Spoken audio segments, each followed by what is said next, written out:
cold, metallic sigh. Emily Hart stepped out, clutching a paper tray of lattes that trembled slightly in her hands. The hum of conversation, the clatter of keyboards, the sterile glow of LED light, it was the soundscape of power. Everyone looked too busy to notice her. That, she thought, was probably the point. She had been here less than 2 hours, and already, someone had told her to smile more. Another had said, "You'll learn, we all start at the bottom." She didn't mind. Not yet. She'd waited her whole life to walk into this building. The tray wobbled as she approached the glass office labeled Ryan Cole, Regional Director. The same man who'd ignored her introduction in the morning meeting. The one with the smile that said he liked being feared. She hesitated at his door. Then, bump. A body collided with hers. The paper tray folded. 4 cups of caramel latte exploded down the front of a navy suit. Silence. The room froze. Ryan Cole looked down at himself, hot coffee dripping onto his designer shoes. "Jesus Christ, what are you doing?" he barked. His voice sliced through the air like glass. I'm sorry," Emily stammered, reaching for napkins. Her cheeks flushed pink, heart hammering. The other interns stared, some with wide eyes, some with poorly concealed smirks. Phones rose discreetly, recording. Ryan snatched a towel from his desk and wiped at the stain. "Do you have any idea how much this suit costs?" "I said I'm sorry, sir." "Sir. You're lucky you're not fired on day 1. Laughter rippled through the open space. Someone whispered, "That's the coffee girl, right?" Her nameplate, Emily H., glared at her from the corner of the desk. "Half peeled already." Ryan turned toward his assistant. "Make sure she's not touching client materials again.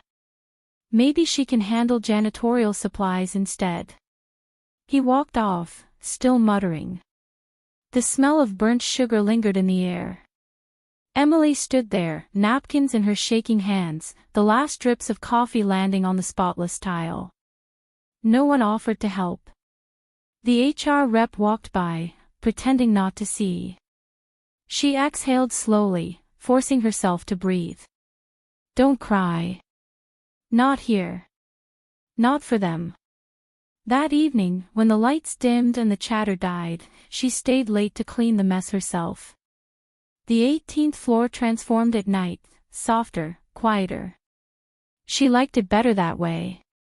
The city beyond the windows shimmered, and for the first time that day, she allowed herself to look out, at the skyline her father once ruled. There were still photos of him in the lobby, Richard Hart, founder and visionary. But no one on this floor remembered the name anymore. Or maybe they pretended not to. She had chosen to hide her last name on purpose. On her application, she'd signed simply, Emily H. She wanted to earn her place, not inherit it. But as she scrubbed the coffee stain from the tile, she wondered if that idealism had been naive. Footsteps echoed behind her. Slow. Steady. Still here. It was the janitor, an older man with a worn face and a gentle voice. His name tag read Martin. "Yeah," she said. "Figured I'd clean up before I go." He leaned on his mop handle, watching her for a moment. "You handled that better than most would've." Ryan Cole's been making people cry since 2008. Emily smiled faintly. "Good to know it's not personal." Martin tilted his head. "You new kids always think that. But in this place, everything's personal." He looked around, then lowered his voice. "You from anywhere near the founder's old town?" Emily froze. "Why?" He smiled, a slow, knowing smile. "You just remind me of him, that's all. Same eyes. Same way of watching people before you speak." Before she could reply, he shuffled away, humming an old tune. Emily watched him disappear into the elevator, the doors closing like a secret being sealed. She turned back to the spotless floor. Her reflection stared back at her, tired, embarrassed, but still standing. The next morning, the clip of the coffee girl disaster had made its way across internal Slack channels. A meme. A joke. Intern of the year, someone captioned. She smiled when she saw it, a small, almost imperceptible smirk. Because what they didn't know was that she had read every department's public Slack threads, their project names, their budgets. She'd already mapped the hierarchy. She knew who controlled what. And quietly, she'd noticed a file in the HR drive marked Hart Legacy Trust, confidential. No one else had touched it in years. By noon, when she passed Ryan Cole in the hallway again, he smirked and said, "Still got that coffee tray, sweetheart." She met his gaze for the first time. Calm. "No," she said softly. "But I'll have your schedule soon." He laughed, brushing past her. He didn't notice the faint smile forming on her lips. That night, she stayed late again. The building was silent. The city lights blinked like distant witnesses. She opened the HR drive, typed her credentials, and clicked Hart Legacy Trust. A single document appeared.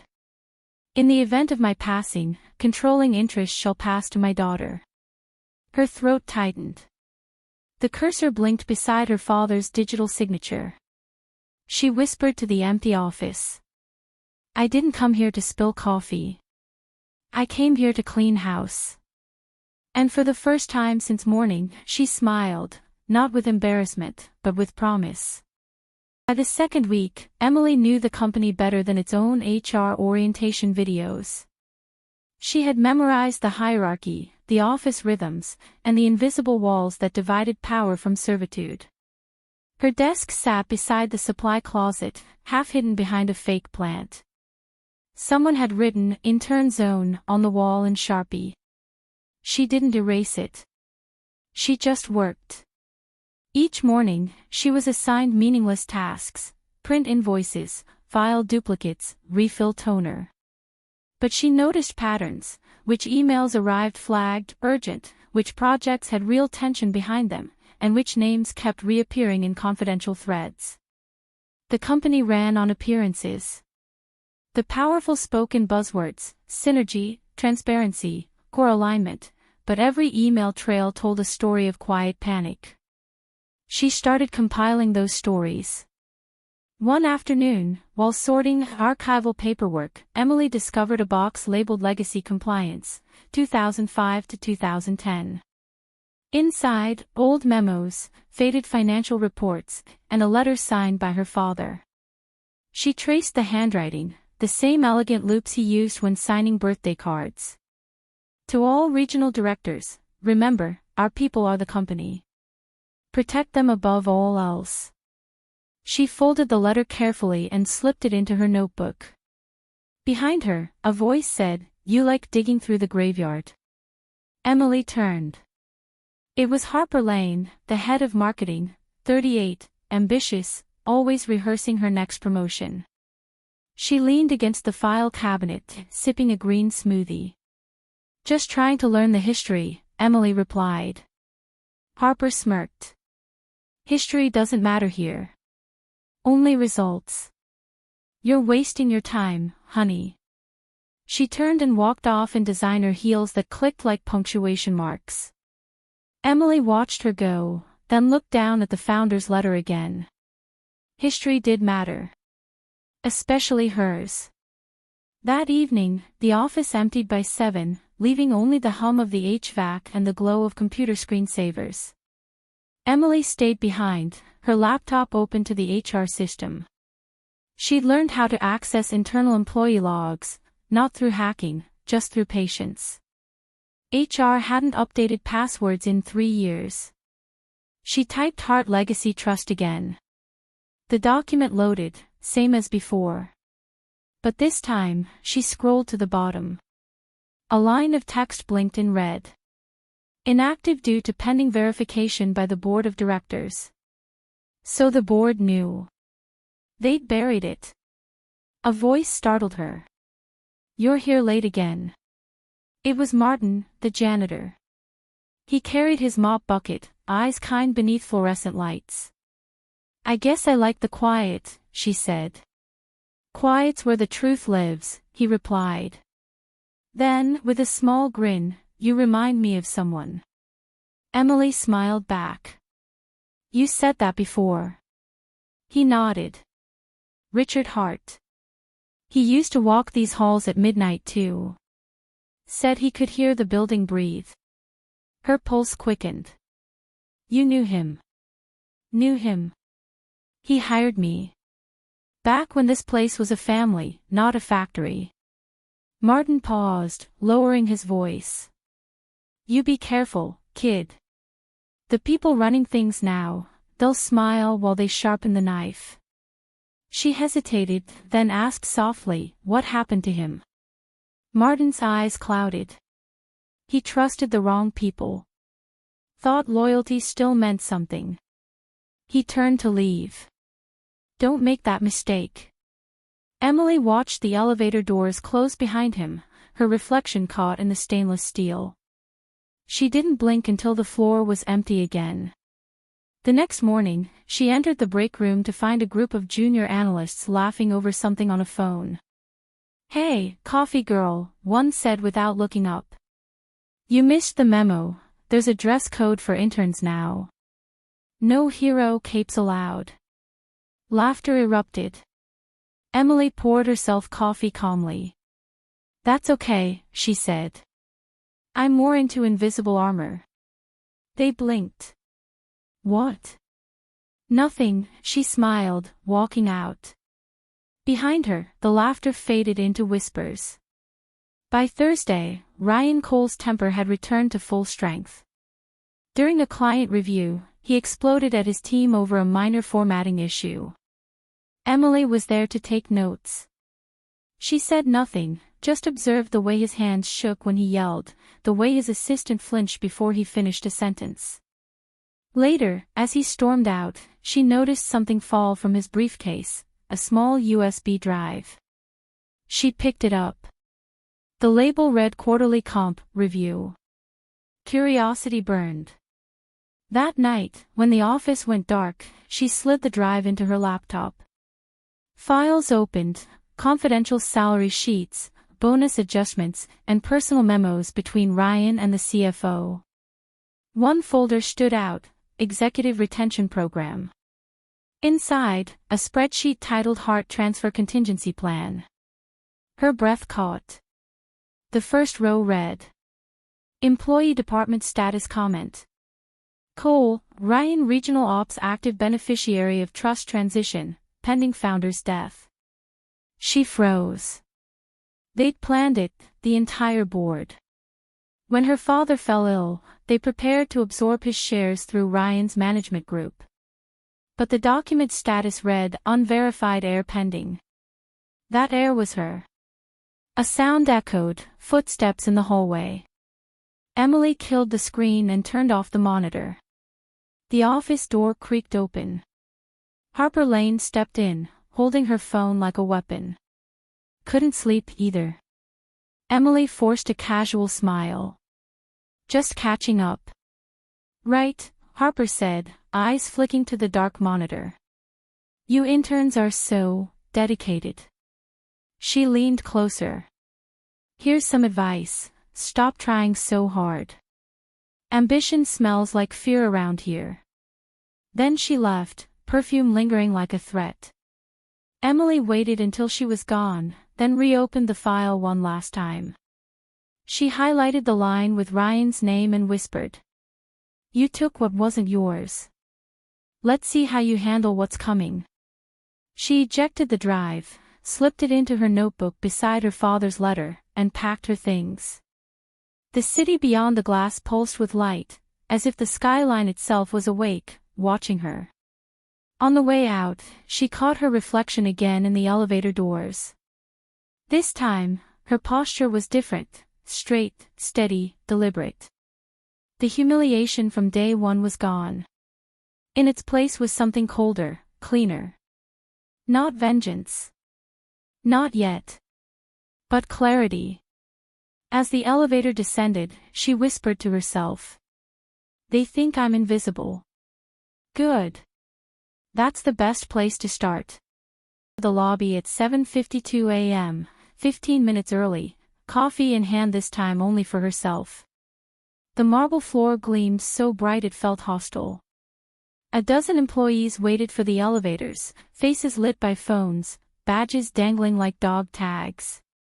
Ryan Cole's voice sliced through the crowd. Hold that door. Everyone obeyed, except the man nearest the button, who let the doors slide shut on him anyway. The intern inside got the blame, of course. Emily slipped in as the next car opened. She pressed 18. The door started to close, then froze halfway. A hand shot between them. Ryan Cole stepped inside, sunglasses still on indoors. He tapped the button for 18 without looking at her. Silence. The hum of the cables filled the space. She stood to his left, eyes forward, pretending to read the digital floor display. He finally spoke. You again. Good morning, she said evenly. You're still here. Thought HR had better taste. Emily smiled faintly. Guess I'm full of surprises. He turned to her, smirk sharp. You interns come and go. The ones who stay learn when to keep their heads down. The elevator chimed, 10th floor. Doors opened. No one entered. Ryan leaned closer. You're smart, I'll give you that. But you don't belong in these halls. This place eats idealists. Her pulse quickened, but her tone stayed calm. Then I guess I'll change the menu. He chuckled. Cute. You ever wonder why the founder's name isn't on the building anymore? Because someone erased it, she said quietly. Ryan's grin faded. The elevator reached 18. When the doors opened, he didn't move for a heartbeat. His stare lingered, half threat, half curiosity. Then he walked out without another word. That moment became legend in whispers before lunch. The intern talked back to Cole. She's either brave or suicidal. She said something about the founder. Rumors spread faster than memos. In a company built on silence, defiance was entertainment. By 3 p.m., even Harper Lane had stopped by Emily's cubicle, arms crossed, smile predatory. Word travels fast, kid. You trying to make a name or a mess? Sometimes they're the same thing, Emily replied. Harper tilted her head. Watch yourself. People who challenge the hierarchy don't last long. Cole has friends on the board. So did the founder, Emily said. Harper froze a beat too long. Careful what ghosts you summon. She walked away, heels stabbing the carpet. That night, Emily stayed again after hours. The office felt different now, like it was listening. She opened the USB drive she'd hidden inside a hollow stapler and plugged it in. Ryan Cole's file still waited there, glowing like secrets underwater. She created a copy, renamed it meeting_agenda.docs, and emailed it to herself from an anonymous address. Digital insurance. As she waited for the transfer, she looked around the darkened floor. Every desk, every screensaver, every ergonomic chair represented someone who thought they were irreplaceable. Her father used to say, buildings don't have loyalty, only memory. She wondered what this one remembered. At 8:17 p.m., the elevator dinged. Footsteps. Not Martin the janitor, he whistled. These steps were lighter, quicker. A shadow appeared at the glass wall. Harper Lane. Couldn't resist another late-night data dive. Emily closed her laptop slowly. Just finishing reports.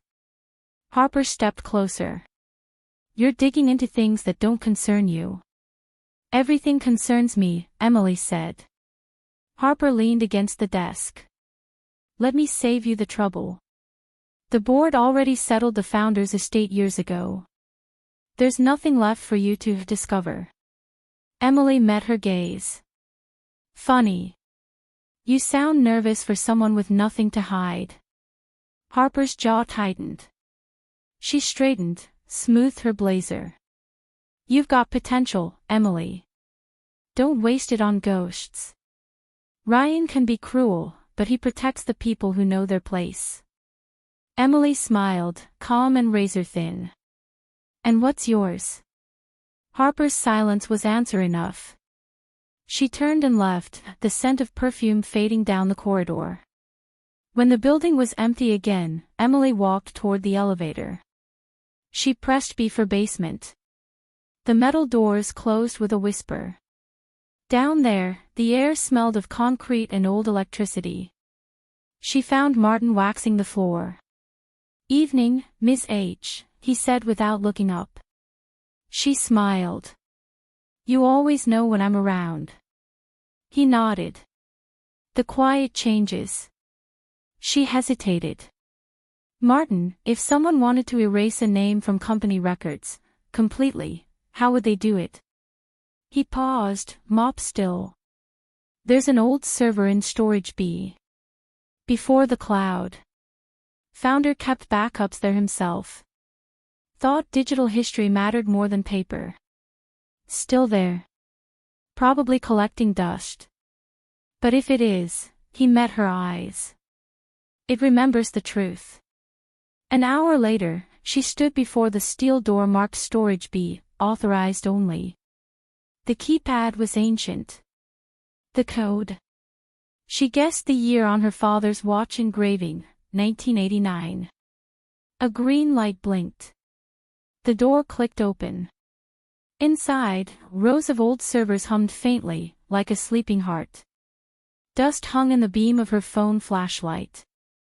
She followed the cables to a single active unit labeled Hardvault 01. Her breath caught. She powered the monitor. The login screen appeared. Username, Hart. Password. She typed the only word that ever mattered between them. Promise. Access granted. Files cascaded down the screen, project blueprints, founder memos, legacy directives. And at the top, air verification protocol. The elevator pinged above, someone coming down. Emily's heartbeat thundered. She killed the monitor light, crouched behind a rack of servers. Footsteps. Heavy. Male. Ryan Cole's voice, I know you're down here. Her phone buzzed in her pocket, a notification from her own inbox, meeting_agenda.docs delivered successfully. She exhaled quietly. Insurance had arrived. Ryan stopped near the doorway, scanning the dark. You think you can play games with me, coffee girl? Don't test me. Silence. After a tense pause, he muttered a curse and left. Emily waited 30 seconds before standing. The servers still glowed, patient and loyal. She whispered to them, you and me both remember him. Then she powered everything down, stepped into the elevator, and pressed 18 again.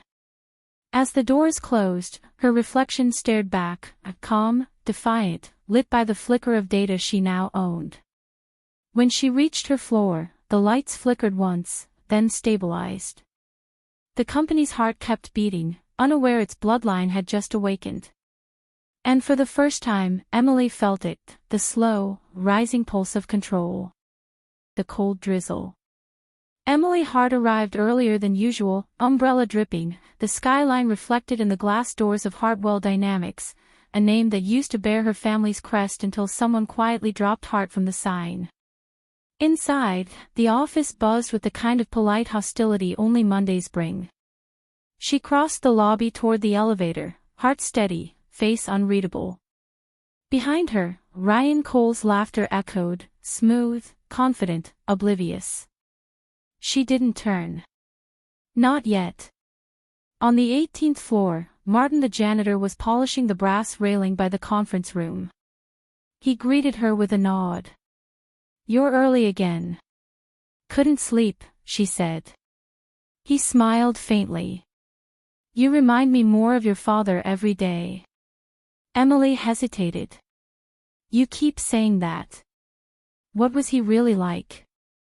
Martin looked at the glass wall of the founder's old office, now occupied by the CFO. Stubborn. Believed the company should feel like a promise kept, not a paycheck cashed. He trusted too many, forgave too fast. He paused. And he loved watches, said they were proof that time could be mastered, even if people couldn't. Emily's gaze softened. "He gave me one once, but I was too young to understand." Martin reached into his cart, pulled out a small velvet pouch, and handed it to her. "Found this cleaning out old storage. Figured you should have it." She opened it carefully. Inside, a gold pocket watch, tarnished but elegant.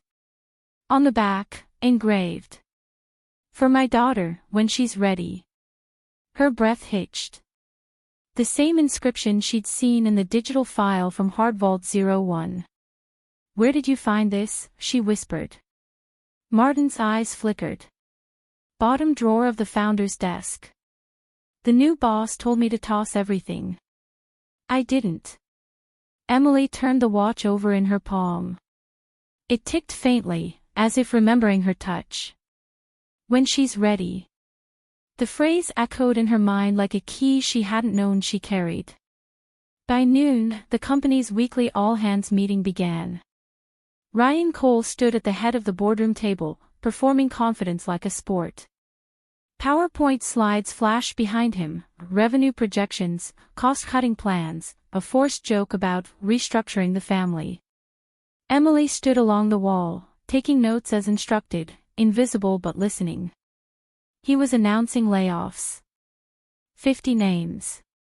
Among them, Martin. Her stomach tightened. The man who'd known her father, erased with a click. Ryan's voice carried smug satisfaction. "We need efficiency. The founder built this place on sentiment. I'm building it on results." Someone chuckled.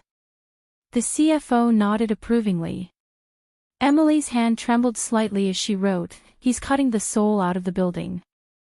After the meeting, she found Martin in the janitor's room packing his things into a cardboard box. "You saw the list, huh?" he said without bitterness. "It's fine. Time to go." "You can't just leave," she said. "This place still remembers him." "You." Martin smiled.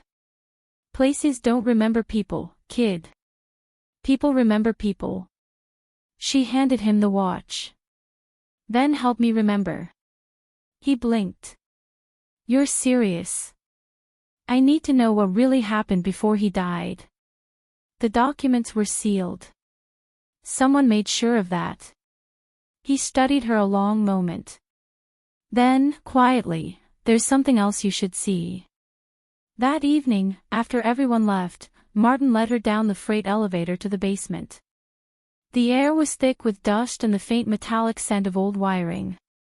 They stopped before a locked storage cage. Martin produced a small brass key. "Your father used to keep personal archives here," he said. "Blueprints, memos, journals." He didn't trust the board. The gate creaked open. Inside, boxes labeled Hart Private, 2010 to 2015. Emily opened the first one. Inside lay old photos, her father shaking hands with employees, the building under construction, a younger Ryan Cole standing beside him. She froze. He knew Ryan. Martin nodded. Hired him out of business school. Treated him like a son. Her jaw tightened. And Ryan repaid him by taking his company. "People show their true loyalty when power changes hands," Martin said softly. In the second box, she found a sealed envelope. Inside, a letter in her father's handwriting. Emily. If you're reading this, I'm gone. The board will try to consolidate my shares, but remember, the trust activates only when you claim it. Don't let them bury your name. When you're ready, wear the watch and walk into the room. They'll know what it means. Dad. Tears blurred her vision for the first time since she'd started this game. She pressed the watch to her palm. It ticked faster now, like a pulse answering her own. I think I'm ready, she whispered. Upstairs, the building slept, except for one office. Ryan Cole's light still burned. Through the glass, she saw him on a video call, laughing with someone unseen. Yeah, it's handled, he said. The intern's harmless. A nobody. Emily stood just outside, watching him through the reflection of the city lights. Her reflection merged with his, predator and prey in one pane of glass. When he ended the call, she stepped forward. Working late too. He jumped slightly, then smirked. You scared me. What, running coffee again? She held up the gold watch. No. Just checking the time. He frowned. Where'd you get that? She smiled faintly. Family heirloom. He watched her walk away, confusion tightening his jaw. Something about the watch unsettled him, though he couldn't say why. In the elevator, Emily turned the watch over once more. The ticking echoed off the steel walls, crisp and deliberate. For weeks, she'd hidden behind silence. Now, she had a symbol and a message. Tomorrow, she would wear it openly. Let them whisper. Let them guess. The air they ignored was about to enter the room, and time itself was finally on her side. A portrait of the founder, Richard Hart, half-shadowed, almost forgotten. At 8:55 a.m., the room filled with power. Ryan Cole entered first, immaculate in navy and arrogance. Behind him came CFO Linda Price, HR Director Samuel Nguyen, and 3 regional heads who treated meetings like coronations. Emily Hart slipped in quietly, notebook in hand, wearing the founder's gold watch on her wrist. The tick was steady against her pulse. Coffee girls early, Ryan joked, sliding into his seat. A few polite laughs. Linda glanced at her. Our interns even cleared for this session. Ryan waved a hand. She's taking notes. She's harmless. Emily smiled. I can be both. The projector flickered to life. Ryan began his presentation, Strategic Acquisition Phase 3. Numbers glowed on the wall, cost reductions, asset sales, brand modernization. Every phrase meant something colder, layoffs, rebranding, erasure. At the bottom of the slide, a subtle line appeared, final transition of Hart Holdings to executive trust. She felt the tick of the watch tighten against her wrist like a warning. When Ryan finished, Linda clapped softly. Excellent work, Ryan. The merger team will finalize by Q3. Thank you, he said, smiling at the board like a priest blessing converts. Then he noticed Emily still standing. You can sit, intern. You're making the chairs nervous. She didn't move. Actually, she said, voice calm, I'm here for the next agenda item. He frowned. There isn't one. There is, she replied. Hart Legacy Trust Verification. The room stilled. The only sound was the faint, insistent ticking of her father's watch. Linda cleared her throat. That trust was settled years ago. There's nothing to verify. Emily opened her notebook, revealing a printed page, Ryan's confidential spreadsheet, the one she'd copied. Then why, she asked, does this file list active beneficiaries tied to the founder's death? Ryan's eyes flashed. Where did you get that? From the same server you thought you deleted. A ripple moved through the room. The head of legal adjusted his glasses. Mr. Cole, is this document authentic? Ryan laughed too quickly. Of course not. She's making things up. She's a kid with a grudge. Emily laid the watch on the table. The gold caught the light, the engraving visible, for my daughter, when she's ready. Every executive recognized the handwriting. Ryan's confidence faltered. That's not possible. It's real, she said softly. So is the trust. Section 7C of the founders will transfers controlling interest to his heir upon death, pending board verification. I'm requesting that verification. Now. For a long moment, no one spoke. Then Linda's voice, thin, wary, heir. You're claiming. I'm not claiming, Emily interrupted. I'm proving. She slid another document across the table, her birth certificate, notarized, Richard Hart's signature clear as daylight. Samuel Nguyen exhaled sharply. My God. Ryan's jaw clenched. You think you can waltz in here and take control because of some dusty watch and paperwork? You have no experience. No leverage. Emily met his stare. Experience can be earned. Integrity can't. He leaned forward, voice low. You don't understand how things work. We built this place after your father died. Without us, you're nothing. She smiled slightly. Then you shouldn't be afraid of me. The head of legal cleared his throat again. We'll need to confirm authenticity, of course. But the will does mandate an immediate audit if an error appears. It's law. Ryan slammed a hand on the table. This is ridiculous. Linda's tone cooled. Ridiculous or not, the firm must comply. Emily turned to the portrait on the wall. For the first time, sunlight touched the founder's face through the glass, cutting across decades of dust. She said quietly, my father believed this company could be better. Somewhere along the way, you traded purpose for profit. I'm here to correct that. Ryan stood. You think the board will side with you? You're an intern. Not anymore, she said. Effective immediately, I'm majority shareholder. Check the trust ledger. It's already verified. Her email from the previous night, sent to legal compliance and auditing, had triggered the process at dawn. She timed it perfectly. A ping echoed from Linda's laptop. She looked down. Her eyes widened.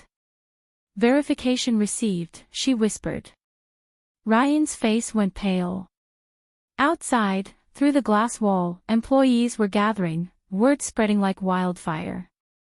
Someone had leaked the meeting feed. Phones were raised.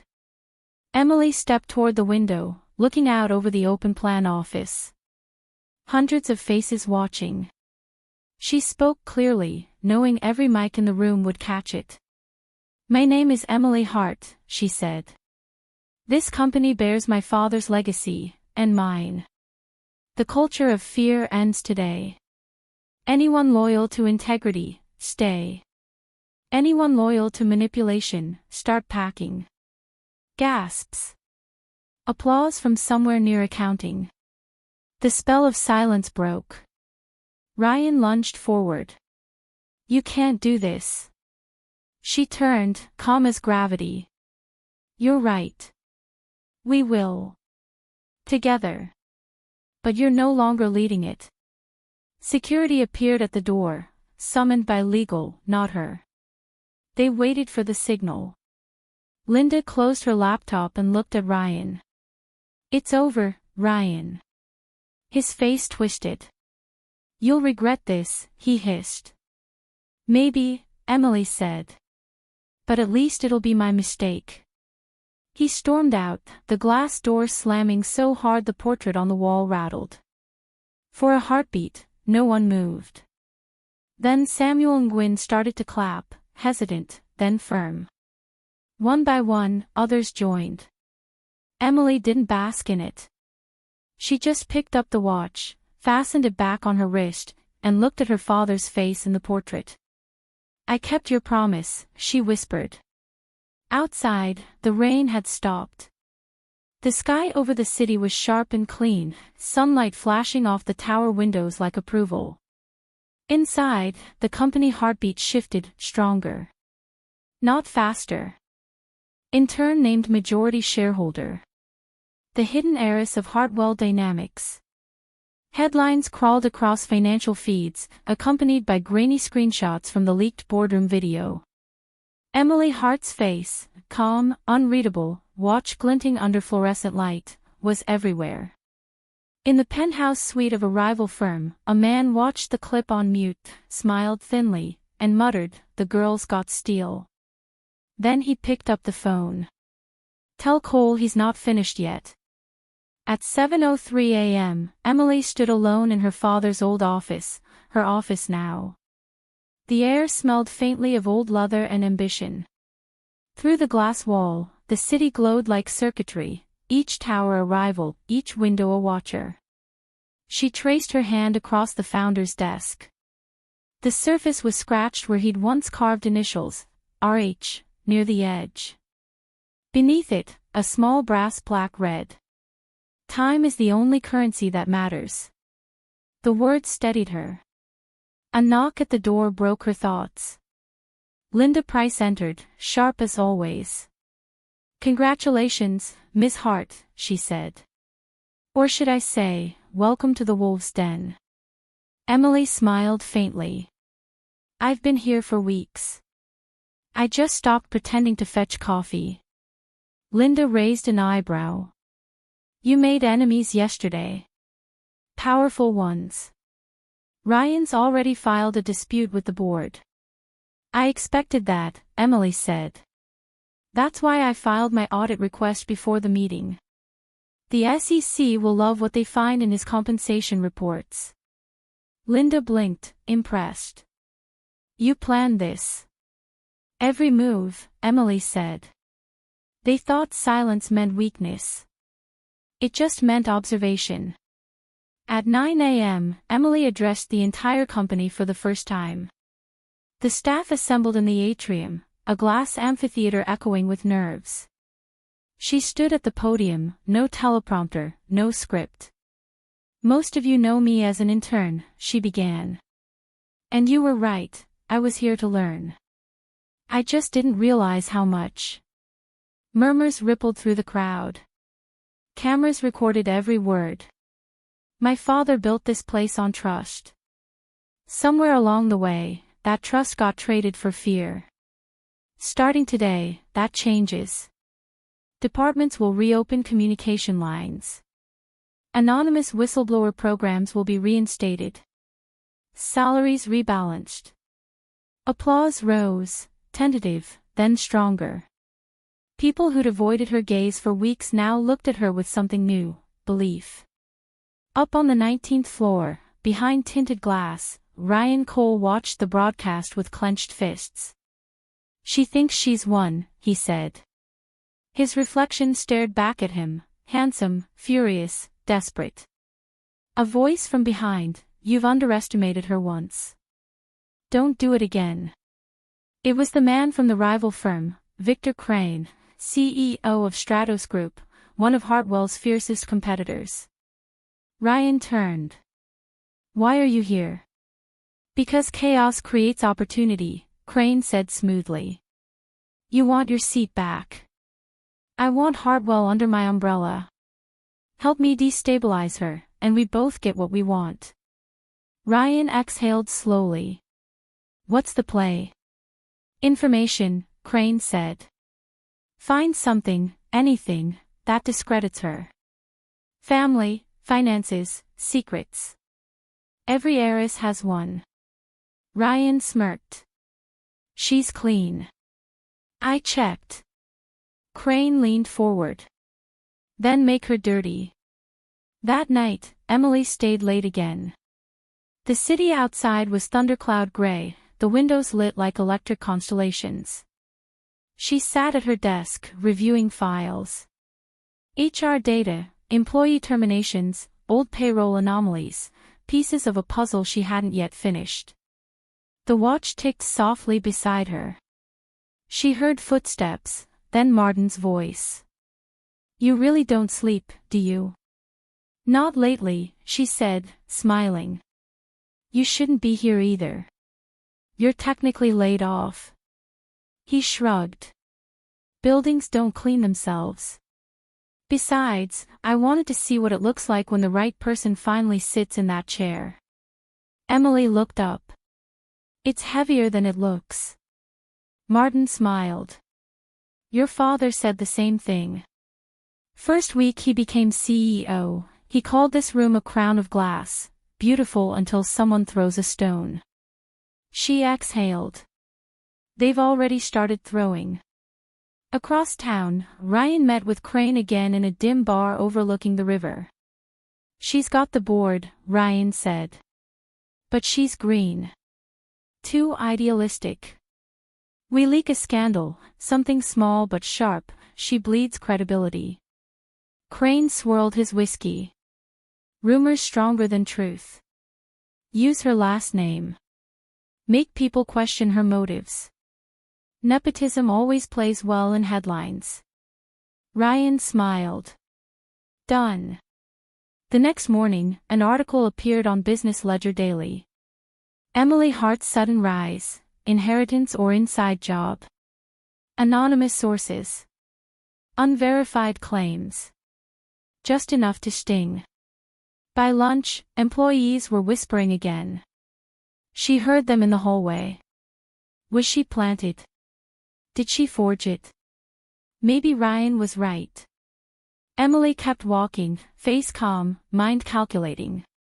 When she reached her office, Linda was waiting with the paper in hand. "Damage control?" Linda asked. "Not yet," Emily said. "Let it breathe. I want to see who amplifies it." Linda nodded slowly. "You're baiting them." Emily smiled. "Exactly." By evening, Ryan had shared the article to private investor chats. He didn't notice that one of the accounts in the group, at Quiet Observer, was hers. At 10:42 p.m., she sent an anonymous tip to the Ledger's editor. "You ran Cole's claims without verifying his CC record. Check page 12, subsection 8. You'll find what you missed." An hour later, the editor's follow-up article went live. "Disgraced executive under investigation for insider bonuses." Ryan's photo beneath the headline. The internet turned. By morning, the whispers had changed direction again. She played him. She's 3 moves ahead. She's the real deal. When Emily arrived, Martin met her in the lobby with a grin. "You set the trap, huh?" She nodded. "They wanted a story. I just gave them the right one to follow." He looked at her wrist. "That watch of yours, still ticking?" "Always," she said. "It's how I know the past still matters." As the elevator doors closed behind her, she allowed herself one quiet smile.